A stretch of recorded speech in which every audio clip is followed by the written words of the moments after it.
literally at the middle. Yep. That beautiful 50-50. Nobody knows which way this is going to go. We don't know. The players don't know. Nobody at home knows. Demonstrated.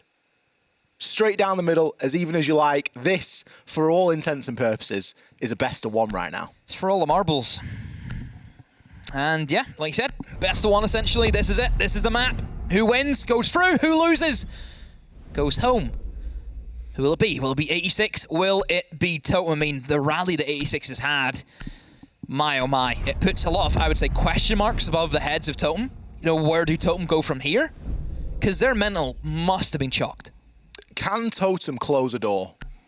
That's what you've got to ask yourself. Can they close a door on a map? This is the second time over the course of the games that we've seen up until this point that we've seen them struggle to convert from match point to map one. Mm-hmm.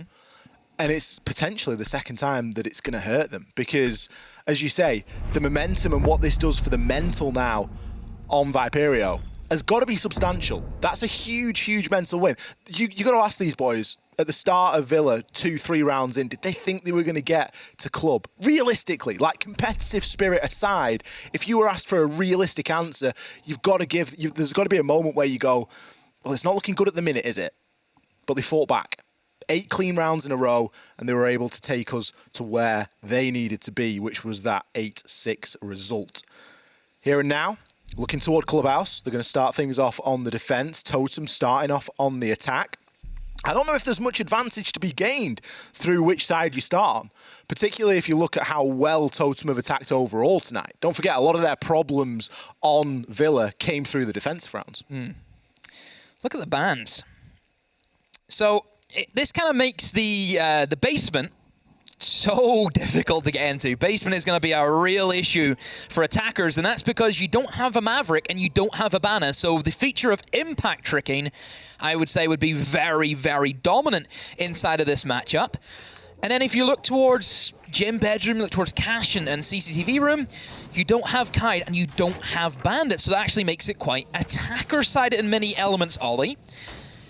I was talking about the impact tricks. We're seeing none from 86. Not a single one. I did have a quick glance as soon as you said it, and I thought I was going to keep myself quiet. Yep. But you are right. There is the possibility there for that. The thing that I'm most interested about as we move through is the fact that Valk has made a way through. Now, Clubhouse is a map where the bans are a little bit more pressured than elsewhere, and there are things that are just a given. You're going to ban the Maverick. You're going to ban a Cade. You're going to likely ban a Hibana or a Thatcher. And sometimes Valkyrie can be one that slips through the net. Sometimes Valk can get a way into a club, and that's something that we've commented on, how good 86 are at utilising. They've now got the opportunity to use that. Yeah, and Valk's pretty good for Clubhouse. If you think about how Basement plays out, it's very slow, very methodical. Usually a lot of those takes happen in the last 20 seconds. 20 seconds, that's where Valkyrie cameras really come alive in those last few seconds. If it's been unchecked, it can be a make or break. You then look at the destruction. You know, we see a lot of C4 action whenever we look at towards the cash room and CCV room. That's where, again, the Valkyrie can be massive. First pick goes in favor of Totem. Joe goes down. He was inside a bar, but he gets taken out by Eisen. It almost looks as though it doesn't know what it wants to be this hold. Like, is it the full SSG roam or is it not? Because you've not really got any sort of mute Mozzie pressure on that top floor, and it's going to be a hatch drop that comes through. Curly's there to receive one, but Link, he pushes his way straight on into the site, and it's free. The Valkyrie camera does get taken down, so the information is exchanged, but you've got to try and attack onto this now as a defender. The plant's going down. Curly picks up his second, but Link's going to confirm the diffuser down on the ground. Disadvantage situation or not, they could still try and hold on to this, although kills start to come through. Yeah, you look at 86 now, they are kind of attacking into the bomb site, aren't they, almost? And right now 86 just need to try and team up together. Somehow D-Juice finds the kill through the smoke. I can't even see him, and I don't know how he's been able to. Link from Dirt will find another, now 2 versus 2. Totem are playing this so well. D-Juice gets tagged in the back, and still on. Monkey will eliminate Link, but D-Juice is there in the dying seconds, finds the final kill. Wow, what a hold from the 2 remaining players of Totem. What a hold from Totem and what a mess from Viperio. They left the site light, and you can't afford to do that. If the hatches are going to be played soft and you're going to try and implement some sort of a roam, the roam has to be substantial enough that it does a couple of things. It needs to burn enough time. It needs to burn a little bit of utility. And ideally, you need to take a few people with you. Either that or you drop off back to site. What you can't afford to happen is exactly what happened there to Viperio, and that is just to lose Joe for nothing and be able to start dropping hatches. I mean, Curly played well, and he played badly at the same time. He was able to get one kill, but I feel like he needs to push in off the back of that. Maybe he didn't anticipate 3 people dropping stock hatch. It's not every day that that sort of thing happens. Of course, yeah. So you can almost forgive him for grabbing one and thinking, that's probably job done for now. Maybe I'm going to get pushed from the top of the stairs. That's a realistic expectation. But Totem, they were just like, nope, no thank you. We're going to take this first round as quickly as we like, storm our way into the site. So much so, 86, they don't want to know. They don't want to go back down there just yet. Yeah. So, 86 losing that first round, almost being able to pull it back, but still just wasn't enough for them. Now they head to their next bomb site. Going to be up in towards that cash room and that CCTV room. And I mean, this is where you would expect the attackers to have, you know, quite a lot of free range to really do whatever they want. You know, there's no bandit, there's no Kaid to worry about. The only thing that can really deny them is a mute jammer. But again, mute jammers, they're pretty easy, Ollie, for most parts to get rid of. There's Joe, opening pick onto Mowgli. That's a good start this time from Joe. And I mean, like we said and what we've seen in Villa, whoever finds these opening picks seems to always win out that round. Joe gonna hit himself a cheeky little double. It's no small thing to say that Joe's been hit or missed tonight as a whole, but already picking himself up a couple in the early part of Clubhouse here.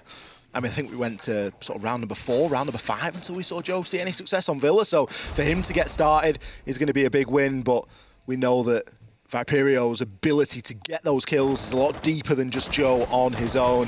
DG, he's going to be aggressing on in and will take down draw. Monkey, he's kind of allowed that to happen, really. Monkey could be holding a little bit more aggressively onto that angle, but instead he's just going to get caught out, flat-footed as you like, removed from play. It's a couple of kills to respond to the earlier 2 that Viperio found. With the breach open, things are going to start to get a little bit more pressured here. Yeah, good 2 kills back now for Totem. That will help them out quite a bit, being able to just have a much smoother objective of moving in towards that construction. And the only thing I would worry is, I mean, the breach over towards CCTV room right now, Ollie, it's a bit messy. It's kind of half open, and pretty sure if Joe just crouches like pretty close beside it, I think he should be able to not get killed. And yeah, you look at the angle, I think he'll be fine. So that's something that Totem need to worry about. You know, if they're looking to try and pressure that side of the map and maybe try and create a cutoff, which seems to be the case right now, they need to kind of move quite quickly. They have droned out Joe, so they know exactly where he is. But I mean, how do you contest him right now? Realistically, it's going to be quite difficult to challenge Joe, especially given that he's moving himself around the top of these red stairs. Now he gets himself into a tricky engagement as 2 nades are popped through and he's forced back a little bit. Eisen, one of those nades will land, as I don't think Joe knew that there was 2 going in. The plant is being confirmed. The C4 swings through. It was pre-placed. It doesn't find the planter, but it will pick 1. Still, with the plant now down, it isn't going to be easy to hold this from outside, given the way that the breach has been opened. But of course, that's a problem that works both ways, and with how aggressively we see Eisen holding onto it, it's unlikely that Akari's really going to be able to do anything about that. Eisen just needs to time this well, can even get himself onto upside down rappel as Curly goes searching. Now note, he's not actually holding on for his teammate here, instead he's busy getting the kill elsewhere. Eisen, you're getting pushed for time here. Curly, he didn't even need to find that final kill as his teammate Akari sticks the defuse. What did I say about the breach? What did I say? Scuffed. It's messy, and that has cost them massively. The C4 kill onto the single man who was kind of in towards construction, Link. holding the cross for the planter. No, it wasn't Link. It was was it Link? Juice, DG. D-Juice. Yeah. He got C4'd. That's Thermite. He can't do anything. You know, that's him stuck then. Essentially 1 versus 2, because that breach is so scuffed. Eisen should have been nowhere near that breach. In reality, it's something that I don't think he needed to play off. Sure, it was good at holding a carry, but even a carry somehow slipped through him. So there has to be question marks of why he's in that position if he knows that breach is not good. A lot of questions needing to be answered there. Probably one of the stranger attacks we've seen. You know, you get to a point with Clubhouse and maps like Clubhouse, maps like Orange, you think, you know, you've nearly seen it all. You've nearly seen every sort of...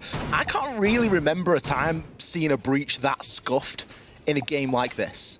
It's not something that really happens too often. Sometimes you get the little vault if there's been a mirror window placed on it or if the thermite goes upside down to avoid something. But you don't always get like just a clean half wall that's sort of the reverse of what you would want it to be, with the open part of the wall being the lower half. Instead there, the open part was the top, and it did just make for a couple of unnecessary problems, really, from Reply, and it's just a little bit sloppy. Interesting operator that we have to mention, Ollie, Fuse. Yeah. Had a bit of a change. So if you don't know, his cluster charges can actually go through reinforced walls now, and it will successfully get a breach down. The hockey pucks will start flying out, and also will leave just a single kind of like Maverick hole in place of the wall also. But I don't think it's an operator that, well, in my opinion, is that good. I know other people have praised it and said, oh, look how good Fuse is now. It has a lot more benefits. I mean, I consider Fuse the Chanka off the attack, where I would not touch it with a 10-foot pole. You are quite traditional. Yeah, we've brought this up on Gas before. They're just not good. I just don't like them. Like, why would you bring a Fuse over a Thatcher? I mean, the main reason why, personally, I wouldn't bring a Fuse, he's so heavy and slow. Like, why bring Tachanka if you have a smoke? I just, you know, like... Fuse is a chunky operator, and that noise and the speed of movement, it's all things that you've got to really weigh into the consideration. Sure, you might be able to soak a little bit more damage, but realistically, when one-shot headshots are a thing, the amount of damage you can take is often largely irrelevant. And it's becomes very situational as to when things like corner stations or extra health or something of that nature is actually effective. Yeah. Just as a baseline expectation, it doesn't really give you anything. But we'll see where Naox chooses to use them. Obviously, it's a way of removing a bit of utility if you are so inclined. Obviously, you mentioned there you can get through the reinforced walls with it. Another wonky breach. Another scuff breach. Seems to be a trend. Yeah, and the reason why they're doing it that way is the mute jammers. They're not bringing a Thatcher to the lineup, so they can't actually breach the quote-unquote bottom half of the breach, so they have to kind of do it upside down and place it a little bit higher, and that creates that weird-looking breach. So they have got the first pick totem. I mean, or you can just shoot it off and then not die on the rappel. Oh, what is going on, Joe? Disgusting from Joe. Joe is just running a train on Reply at the moment. Eisen, he's going to be able to shut him down, but is it going to be enough with Link down and finished? All that is left is Eisen to push his way up these main stairs, and well, 86, they know exactly where he is. He could look either way, and he's going to get pushed at this point. All three angles being held. Great play there from Joe. I mean, it was unnecessary as well at that point to remove the mute jammer. What are you really trying to gain? Like, maybe for a drone to go past? But for Buck to die, removing the mute jammer? I mean, fair enough, he removed the jammer first and then went for the repeat because I think he realised that Maestro was playing inside a gym. Yep. Joe's played fantastically to not only be able to get the down onto the Buck, but then to flick and find the kill onto Mowgli below. Again, sloppy stuff. Where is the totem that spent the first 30 seconds on drone? I'm looking at Link and Diju. And drone in Mowgli. And where is Mowgli in the first 30 seconds around finding an opener? See, this is where the map difference comes in big. Clubhouse isn't one of those maps. You know, Villa, there is 101 ways to get into the building. Bank. Right? Same with Bank, yeah. There's a million of lot of ways, right? If you look at this map specifically, there is not a lot of access points that you can walk through. There's a lot more access points in terms of reinforced walls and actually opening up breaches, but actual doorways, there ain't too many. Like if you look, for example, on this bomb site alone, which it looks to be, again, another one of these kind of fun setups from 86. We're going to be looking now towards a bar. This was probably a bad example to start talking about how many doorways there are. Well, let's use, for example, let's just go with the classic cash room defense, right? Yeah. You have the staircase in red, you have the construction door, and the window. That's it. You look at Villa. How much stuff is there? You know, everywhere. But that's a horrible. It's a horrible Prisma to send out. It's evil. Because that's just going to flash up on the screen of the attackers for the entire round. That's genius. I'm with it. That is genius. I respect. Oh, look at that. I'd have respected that if Joe would have hit it. That would have been something special. It's just, that's a really dirty tactic to just play some frustration games, I think, from Viperio. And honestly, in a game like this, which is a street fight for all intents and purposes, you need it. Now, Eisen's seen some early successes, but nice to take down Joe there. You can imagine that there was some nice information and a good bit of teamwork as well. Notice the skeleton keeps getting open at exactly the right moment for Eisen to peek. He got it. The angle has been found, so DJU has dealt with the frustration, and they've actually found the opener. So, for all intents and purposes, a good 50 seconds for Totem. Yeah, again, it's Joe. He's went in, and he's situated in the wrong position. Here comes a hard breach gadget from the fuse, and will open up a hole. Looks in towards construction. So, right now for Totem, it's all about gaining that top floor control. If you gain the top floor control, you then have access to the hatch. And that hatch is big. It gives you then a bit of an access point down in towards pool table, and then you can work from there. Obviously, the vertical destruction you can gain is massive. And also, if you want to try and go for more of the stage kind of take, you have that construction hatch, which I wouldn't say it's the most useful, because you cannot get a line of sight to the guys deep inside a bar. It only really helps if somebody's, you know, skirt off to the side of stage, what have you. But yeah, for the most part, it doesn't really give you that much, but it's still, again, another access point that you can drop into. Totem are giving themselves options here, which is really nice to see, given the way that we've seen them approach a couple of other rounds. It's very strange to not see Viperio go downstairs for this defense. Instead, they've opted for this first floor site, and you got to wonder, was that the right move? Obviously, at this point, it's looking like maybe not, as the kills continue to flood. Mowgli, he's got a nade with somebody's name on it, and it's going to sail through. Won't do the damage. Oh, big pick. Certainly disrupts a couple of players. Curly takes down Link, with it the diffuser. Trying to get himself up onto the jukebox, but it is not going to be enough. Mowgli shuts him down, presses pause on Curly for the time being. Stiju flies in with a kill of his own. Mowgli to finish. That is the Totem that we know. That is what they are capable of if they're given an opportunity, and they were given a massive one. Yeah, lack of denial, I think, more than anything for, weird sign. For 86. Nothing, no ADSs, no WAMI being brought in. It was just, yeah, not the greatest in terms of actually defending against what we know Totem like to bring, which is just a hefty amount of nades. It looked as if, you know, 86, they lost those 2 kills, and then they started trying to retake almost. We've seen draw upstairs inside of construction. And like I said, it doesn't really give you that much. You know, all he can do is swing on towards really that main breach that they opened up in towards stock. But even still, you know, DJ's just ripped his head off pretty much. So, yeah, all credit Totem. We're able to analyze the situation. Obviously, that first pick, we have to mention it again. Whoever gets the first pick just seems to run away with it. Both of these two teams work really well with that advantage and that momentum. And I know that might seem like a really obvious thing, but there's some teams that don't work bad when they've not got it. There's some teams that can actually cope working from 4 versus 5. And it really does come down to a sort of a team-by-team case at that point. But it seems that both Viperio and Totem excel when they get themselves that opener. Now, different approach entirely. We do have Joe upstairs. This time he's not playing on the castle. He's going to be playing on the WAMI, and all the hatches are reinforced. Something that I think will certainly give 86 a little bit more security. Did see a pretty quick hatch drop in the first round when Reply approached this site. They saw an opportunity and took it. Now, that stock hatch is still soft, to be fair, so there's opportunity for that to happen again, but with far fewer roamers, it's much more unlikely that Totem are going to actually go for that. Drone work going out now from Totem. That's what you said you wanted to see, Ollie, was this drone work really be highlighted. It was something that we mentioned in Villa. You know, Totem couldn't really put a foot wrong in that department. Really has to be careful. A couple of shots spraying right beside him inside a garage. There's Mowgli, opening kill. A carry goes down. Where was that from? Oh, he took a trip up the main stairs and was eliminated by Mowgli just because he's so quick to get into a good position to stop those rotations from happening. This is the Totem that we wanted to see. This is what they do exceptionally well at, is that early drone game. Getting the players in, getting Mowgli in more specifically, and letting him work. Neox is going to shut down Curly. Is that a fuse charge? I believe he gets taken out inside of Wait, Arsenal. Was that... Well, yeah, definitely a fuse charge through the kitchen floor, wow. I believe. I mean, that's not a great way to go, let's be honest. That does suck. That's not the intent of a fuse typically at this level of play, but you take everything that you can get. Look at Monkey. He's playing on the breach on Dirty Tunnel. He's got a shotgun in hand. Oh, Link, he knows he's there. He's going to take the challenge. Nice wide angle. The shotgun is going to do barely anything at that range. I mean, it chunked him down, but he was certainly not in any danger of dying. And now the hatch drop can happen. Oh. Draw. He misses all of his shots. He gets turned and burned. Demo. Joe finds one onto Diju, but he's going to make a full rotation back down into sight. He needs to retake entirely and get himself an ace clutch. If Viperio is to come away with this round, the plank going down is going to be the first nail in the coffin, the drop potentially the second.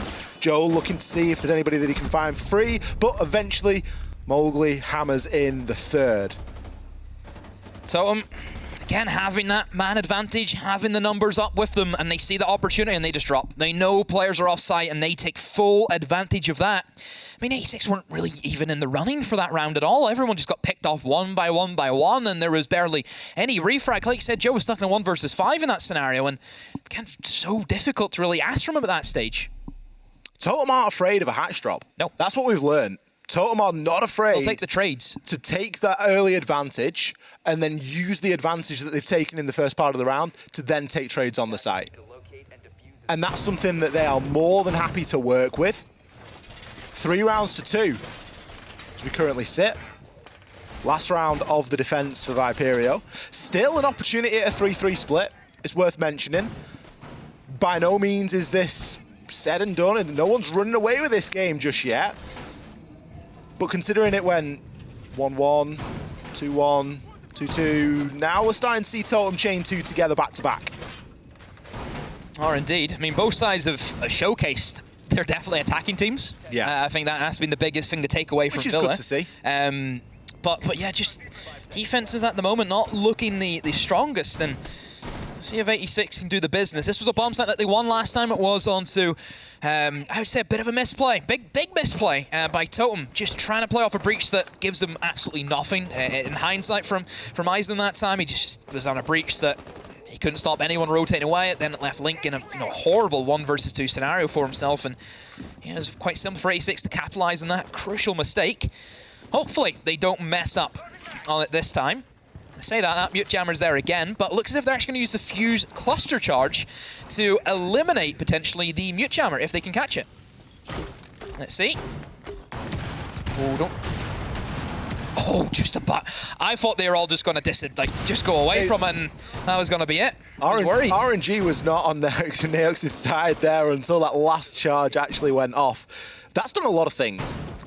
I guess the negative, the downside of using the cluster charge to actually do that is it opens up a lot of the floor, so all the plant spots are now exposed. True. With the way that we see Viperio happy to retake, there's actually a little bit of opportunity there. It's actually only opened them up by half, it seems, but still, they can be shot through from underneath, and it's a lot less to actually chew through if you're just going to try and do that. So maybe potential, but we might not even get to that, especially with the way that Mowgli's moving in toward Jim.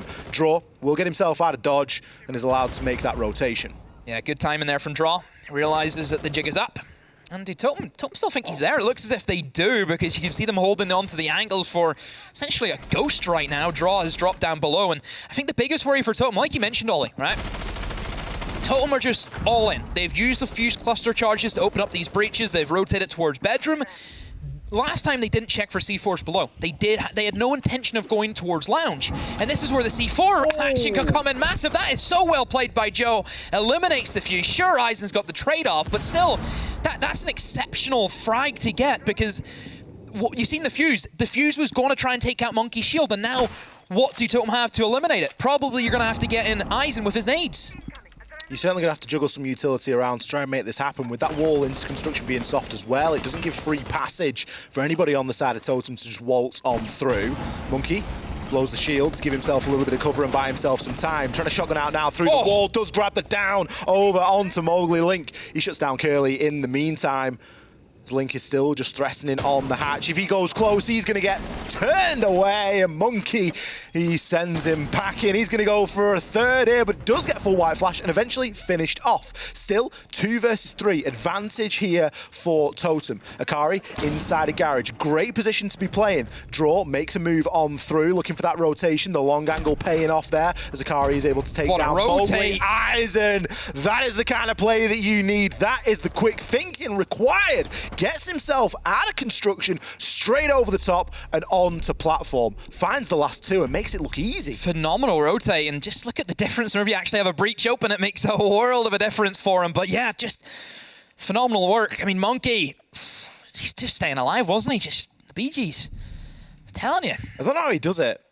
He makes it look like he's got so much time and space when he's just not got any time. I've never seen somebody unload that shotgun as quick as him. That guy, since he's in, a mode where I'm going to die here in a minute, I'm taking someone with me. He's got the timing of the interval timing. Peak, shoot, pump, shoot, pump. Brilliant. He's got it down to a T because it is a little bit of an art form. You don't want to be peaking when you're actually not in a position to fire. Totem, 4-2 on the attack. It's a good split. I mean, if you're 86 right now, you want Totem to have the match point. What, just so your back's up against the wall and you actually perform? No, it's just Totem whenever they're a match point. And that's just because they're going to bottle it. Exactly. I don't know if they want to leave it down to that finer margin. I mean, this is a big round. I think this is very important because not only does it tell us how 86 are going to pursue in the attacks, I think if you looked at how Totem were playing, it was very calculated. I wouldn't say they went for anything too reckless, especially, we talked about Mowgli and what he did in Villa. He's had a quiet game for his standards, definitely. So I think for 86, depending on how this round goes out, it could decide if we're going to have, again, one of these Totem where they just kind of run away with it and they have that match point, and maybe this time they might be able to close out, or we could have a much closer affair. You look at the kills on Totem, they're fairly equally spread. Mowgli not standing head and shoulders above anyone. In fact, he's only second top frag. When you look at the side of Viperio, somebody like Draw, sitting 2 and 5 currently, he's a player that typically comes alive when he gets himself on the attack. So maybe we are about to see a little bit of a change in the fortune of the players for Viperio. I'm just going to put down the castle barricade and give his teammate a way out. Diju just feeling the pressure upstairs. Got himself chunked down, I think maybe from the main stairs window. Some early pressure from Viperio onto this north side. Drone work going in, and it has to be good now. They need to spot out where these players are going to be positioned. Oh, Curly. I think just seen a glimmer as the smoke popped, and he knew, let's just spray and hope something hits, and well, he did just that. There's a C4 kill for Mowgli onto Curly, as you just mentioned him. It almost looked as if the 86 were maybe just looking for a minimalistic kitchen take, and that's exactly what they're going for right now. Mowgli and Link will find 2. Oh, on the side, shotgun comes out. Draw gets blasted away, and Monkey is all by himself. He finds 1 kill for his troubles, but that quick take worked not as expected if you're 86. They tried to put pressure in towards construction. I think that C4 kill for Mowgli really stunned them a little bit. As soon as I saw Viperio inside a kitchen, my mind is just going C4. Like, where is the C4? Because it's coming. You better believe that it's on its way. And it was, sure enough, and it lands. And all of a sudden you think, well, you're just kind of giving that one away for free. You got an opening pick. There's no need to try and rush this. It's almost like Viperio tried to pull a Totem. They tried to get an early advantage and then start to trade off the back of that. And there's not really been any trade since. We found 1 other kill, and that was it. Monkey going to be playing close. Got himself into Memorial. His location known. The Toxic Babe canister's demonstrating that. The camera there being removed. Can look to try and open himself up an angle into Church and maybe look to work off that, but Totem aren't likely going to give him an opportunity here. Nope, good crossfire setup. Monkey now at this stage just feels as if it's delaying the inevitable. Will swing and finds Link with a shotgun. Now a 1 versus 2. He knows the positioning of one of the players inside of blue. It's how will he deal with that? So here's the mirror. It's more, where is the second player? Remember, they have the diffuser. So for Monkey, he has to almost try and get both kills now. They will spot him. Bit of damage being done from that UMP. Monkey opens up another hole for himself, utilizing that skeleton key, but you can see that Castle is as safe as can be behind that box. And now Monkey, what can he do? It's just a very difficult position for him now, and seems to be only a matter of time. Will creep up in towards Church, but like I said, without that diffuser, he can't really do anything with that. Takes even more damage. A valiant effort, I'm sure, worthy of the archives, but not good enough. Just a clean 2 versus 1 for Totem. They don't need to do anything flashy. It's the kind of play that we were hoping to see them demonstrate on Villa. If they'd have played like that on Villa, they maybe would have got one over the line and managed to close it out. Are we going to find ourselves in the same position, Demo? I'm not sure if I can take it again. 5-2. Totem, 1 round away from map and series point. I've said that a few times. Yep. And they have struggled to convert throughout a lot of Villa. The majority of Villa. They struggled dearly. They have, and I mean, if you're 86, do you really want to play that kind of siege again? Do you want to play, you know, oh, we have to play perfect or we're done? Is that how you want to go? That's the question. Strange to not see the timeout either from Viperio. I believe they've still got it. Maybe saving that for the 6-2, if it comes. Is it too late at that point, though? You're giving Totem an opportunity to get their heads together. There's only so many times that you can fail to convert a map point. It's got to happen eventually. You give them enough options, you give them enough chances, and regardless of the probability, it is going to happen eventually.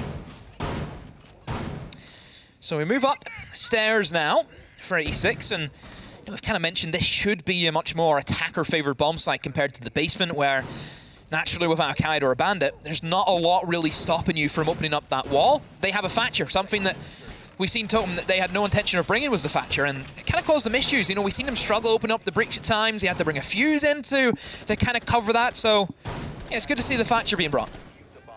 Just makes things a little bit easier, doesn't it? And I think that 86 need everything that they can get at the moment to make things a little bit easier for themselves. Thatcher, it's a quality of life thing. There's a lot of other ways you can get things done, but Thatcher's typically the quickest. Joe. Ooh. Almost. The timing. Nearly finds Neox very early as well. That would have been a bit of a crying shame for your Valkyrie. Calling for the hatch to be open as well. Desperately trying to get himself out of there. I don't know if you've seen that, but I think you've seen Neox, he went for the prone, almost trying to dodge Joe's bullets. I believe he was actually proning to get a camera down. So even though Joe shot him, he was like, I have to get this camera, I have to get it down. And, you know, fortunately for him, he didn't die and he managed to get that going. So, right now, for Totem, they have this roam game, they have the Valkyrie cameras, they can play off some information. I don't know how aggressive they've actually put their Valkyrie cameras. I mean, one of them is inside a lounge. That's just going to help them later on. If anyone's going to look for a late rotate downstairs into lounge, it lets you know if it's clear, if you want to try and go for a C4 perhaps. But Mowgli might be in for a bit of trouble, a bit of a challenge. 86 have droned him away and chased him down the stairs, and 86 seemingly to take from the construction side of things. We'll use a hard breach gadget in that single construction wall, and that will give them an entranceway, but I don't think Joe even needed that. He's walked straight into construction. The other hard breach has opened up that hole. I mean, you don't necessarily need the thermite. You don't need that big, massive breach. Just enough so it deters roamers, or not roamers, but anchors from rotating around the site. The line of sight is the most important thing, and Curly is likely going to get that now. Now, the hatch being open is a bit of a worry. Obviously, you've got the threat of a C4 from below. You've got the threat of it even being impact tricked off, if that's a possibility. The wall will start to be open now. It's going to be opened at full height, so it'll be nice and easy to get on through. Still laser gates to deal with, but again, shouldn't be too much of a problem. Of course, Thatcher being in play can really lay waste to that sort of utility, and obviously Joe's got the ability to burn things as well. Platform is open, east wall, so there's opportunity to make that rotation around. We've already seen just how good a rotation that can be, but still, all 10 players left alive as Draw does get himself into that position. He's got Dijou to try and deal with inside of the catwalk as Mowgli. He's going to pick first blood over onto Joe. Yeah, Mowgli playing around with his breach, looking for those swings. He knows somebody is lurking outside. Linko will find one before being traded out, but there's Mowgli. He was sniffing around for a kill, and he finds that monkey. Wow, what a kill! Eliminates Dijou's, but still 3 more players they have to go through, and a boatload of utility still on that. Monkey finds another 3 kills from inside of this round, but every entranceway for 86 right now, Ollie, it is locked off with an Irudi gate. They have to take some damage if they want to get through that. There's no other way around it. Couple of drones for Curly is all that he's got, but there's not a lot of time, and he needs to start making his way on through. A C4 sails out. Eisen shuts Curly down as the plant was attempted very briefly there from Monkey, but he knows he hasn't got the time or space to do so. Picks himself up a quad. 3 seconds. He's got to try and grab the ace. He's not in a position to plant. He's going to thirst for the kill. But we see Totem, they run away, tail firmly between their legs. An opportunity there at an ace for Monkey. What a performance. He's given it his all inside of that round, but it wasn't enough. No, that's it. Wasn't enough. Monkey got the quad kill. Did so well. Means nothing. If you don't win the round, means nothing. And that's just it. I mean, 50-50. In hindsight, 50-50 for Monkey. Unfortunate situation.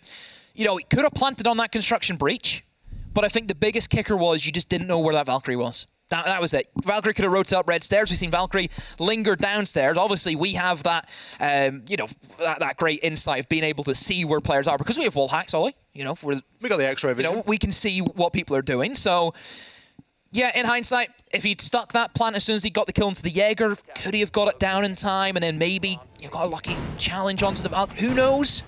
I was thinking open up the floor and try and catch the Jaeger on the rotation. It was Hail Mary stuff. I think he was out of Skeleton Key ammo, because remember he used all the kills with the Jaeger, so... You don't know. We've got the benefit, as you say, of the X-ray views. We can see exactly what's going to be going on, but ultimately, it was a round that was never to be. Yeah, I mean, it's a closer affair, but the scoreline doesn't show that. It really doesn't. 6-2, it doesn't feel like it's been this one-sided. Yeah, but it is, and that's all that matters.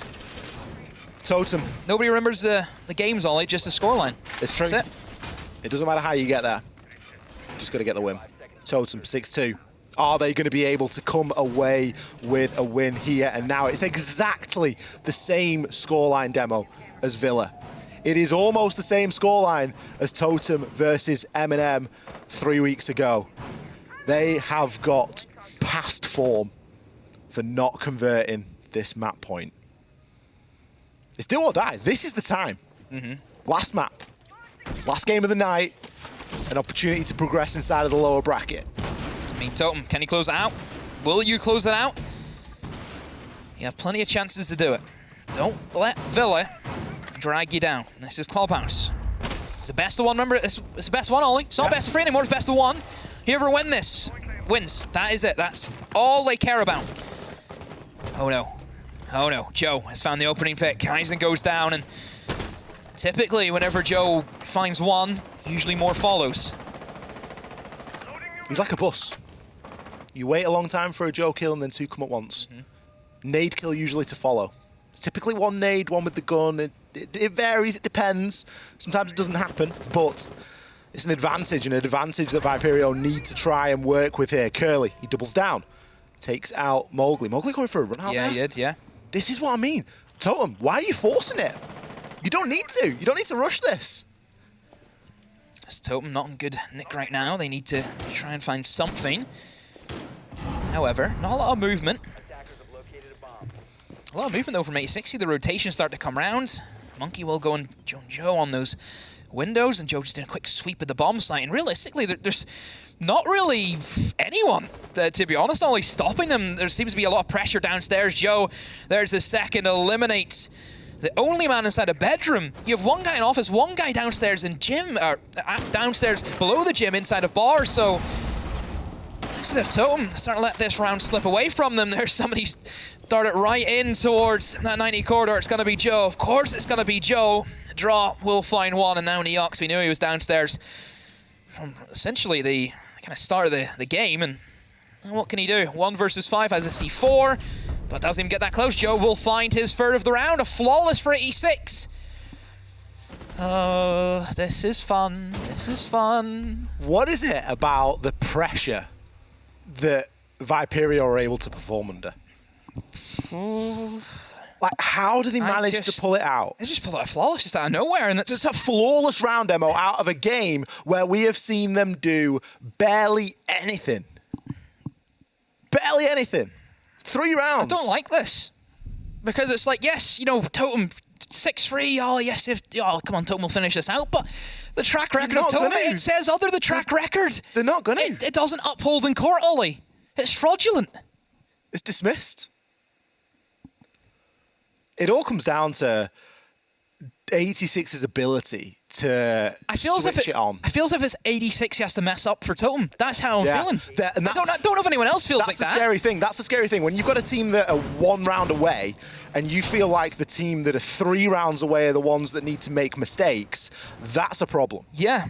I mean, does that say that, in our opinions, on paper, 86 are the better team? Is that what we feel? I mean, here's the thing, right? Again, it's all subjective. You know, you can pick whatever team you want to pick. It's up to the viewer's choice, of course. But just at the moment, it feels as if 86, they have more things going for them. It's strange. I've never felt like this before about a game of Siege. There's another way of looking at this, and there is a way of looking at it where you remove the score from your mind, and you say the score is irrelevant. And I imagine that's what 86 are able to do somehow. But they're attacking sides that they've attacked before. Yeah. They know what they're coming up against now, and they can look to work and adapt off the back of that. I don't know why I said adapt weirdly there, but they can work and adapt off the back of that. They did that on Villa, and they're doing it here on Club. However, Totem changing up their ideas. It is going to be that basement. We've seen a bit of a reckless construction kitchen drop that did not end well for 86, and that was because there was quite a heavy bar presence. There was, what, 3 roamers at least, maybe 2 or 3, whatever it was, and a hefty amount of utility, a lot of walls being opened up in towards bar. 86 had nothing to do with it. They did not want to challenge onto those roamers. You can see the difference now with Totem. They're not going for that strategy. They've went for the turtle on site. They're just tucked into their shell. They're happy. They're safe where they are.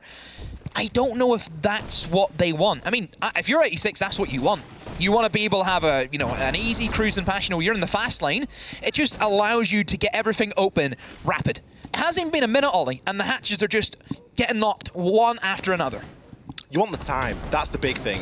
Now, there's going to be a little bit of utility soak, at least in the form of Diju. It's the impact grenades you have to now kind of work for, yeah. And that's going to be a problem. It's going to require Book to get in and try and open up a lot of that floor, which can be done, but of course you've got the threat of a C4 to couple on in that. Puts a bit of pressure on Curly and the Selmas that he's bringing in, that they've really got to try and land now.